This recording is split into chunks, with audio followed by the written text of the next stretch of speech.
What Stalin used to seize power, Ted Bundy to disarm his victims, and Cleopatra to win love. The Dark Triad. But scientifically speaking, every manipulation tactic has its own strengths and weaknesses. So with the right information, you will not only be able to counter others from manipulating you, but also begin to manipulate them. Type 1, Machiavellianism. Remember the shell game? The game where you guess which cup is hiding the ball. At first it looks like a simple game of luck, right? Well, it's actually Machiavellianism at its finest. Why? Firstly, you can win the game only if they want. Most street scammers will make it clear in which cup the ball should be hiding, but when you pick it, it's not there. It's actually here. You see, Machiavellians will do everything to win, even if it's harmful to others. Secondly, the street scammer is not alone. In the crowd, there are some people called shills who use fake winnings and cheerings as bait to attract more targets, including you. This method is called third-party validation, manipulating by using others as social proof. But you realize this trick, so you want to expose them. Unfortunately, the once cheerful group now turns their attention to you in a negative way.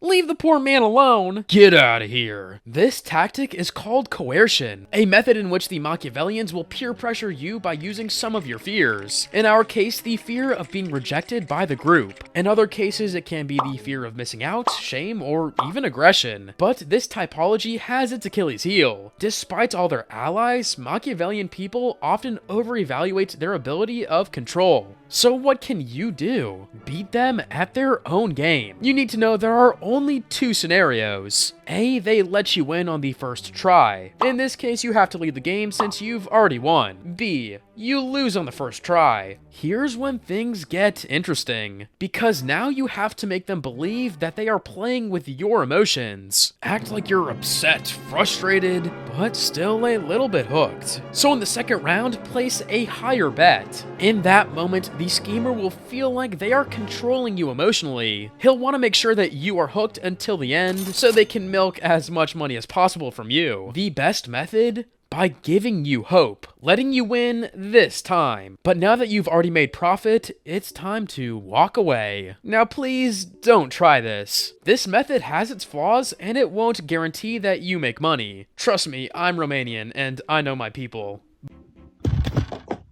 But this is the way to defend against a Machiavellian. Their biggest weakness is their overconfidence. Once you make them believe they are controlling you, they will stop being cautious about their moves. That would be the moment you take advantage of them and attack their weak points. Type 2, the Narcissist. This type will use every scheme possible to keep your attention on them. Let's take a look at their toolbox. A, false dichotomy. This happens when a narcissist forces you to choose between two options, even though the situation has more possibilities. Never take those two options into consideration. To push back on this, say that the problem is more complicated and that there's more than just two choices. B, ad hominem. When you put a narcissist against the wall, instead of addressing the problem, they will insult you. The counter? Remind them that attacking you doesn't prove their point. C, strawman argument. Here they twist your argument into one that's easier to attack. To counter this, clarify your original argument and point out that they misinterpreted it. D, no true Scotsman fallacy. They will categorize everything in absolute terms. If you hear this, you can point out that they're unfairly changing the rules to protect their claim. Now, the narcissist's biggest weakness is their low self-esteem. To burn their ego, mirror their behavior to piss them off. They will eventually try to find your validation back and chase your approval. However, the bigger problem occurs when you meet someone who will make sure to get what they want with cold blood.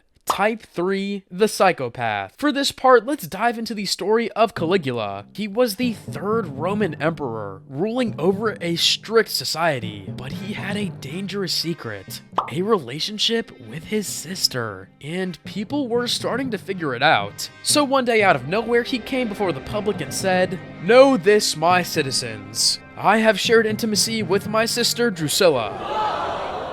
But she was indeed a goddess, so my blood is divine and my deed is justified. Once people let him break one of the most important social and moral rules, they basically gave him permission to do anything he wanted. In modern science, this is called boundary violation. Psychologically, every time you allow someone to cross one of your boundaries, you become more mentally inclined to let them cross even more. Besides this, most psychopaths also use cognitive biases. What are these? Mental shortcuts that help us make quick decisions, but can also be used against us. 1. Authority bias. We trust people who seem powerful or important. A psychopath tries to act like a leader, so people are more inclined to believe and follow them, even if they're wrong. 2. In-group bias. Psychos regularly build exclusive circles, making people feel special and more prone to defend them and the group. Their weakness? Due to lack of empathy, psychopaths are deeply paranoid. To bring down a psychopath, you must plant subtle cues that lead them to suspect everyone around them is plotting betrayal. Therefore, they will start isolating from others and destroying themselves. For that, you need to know how to influence people.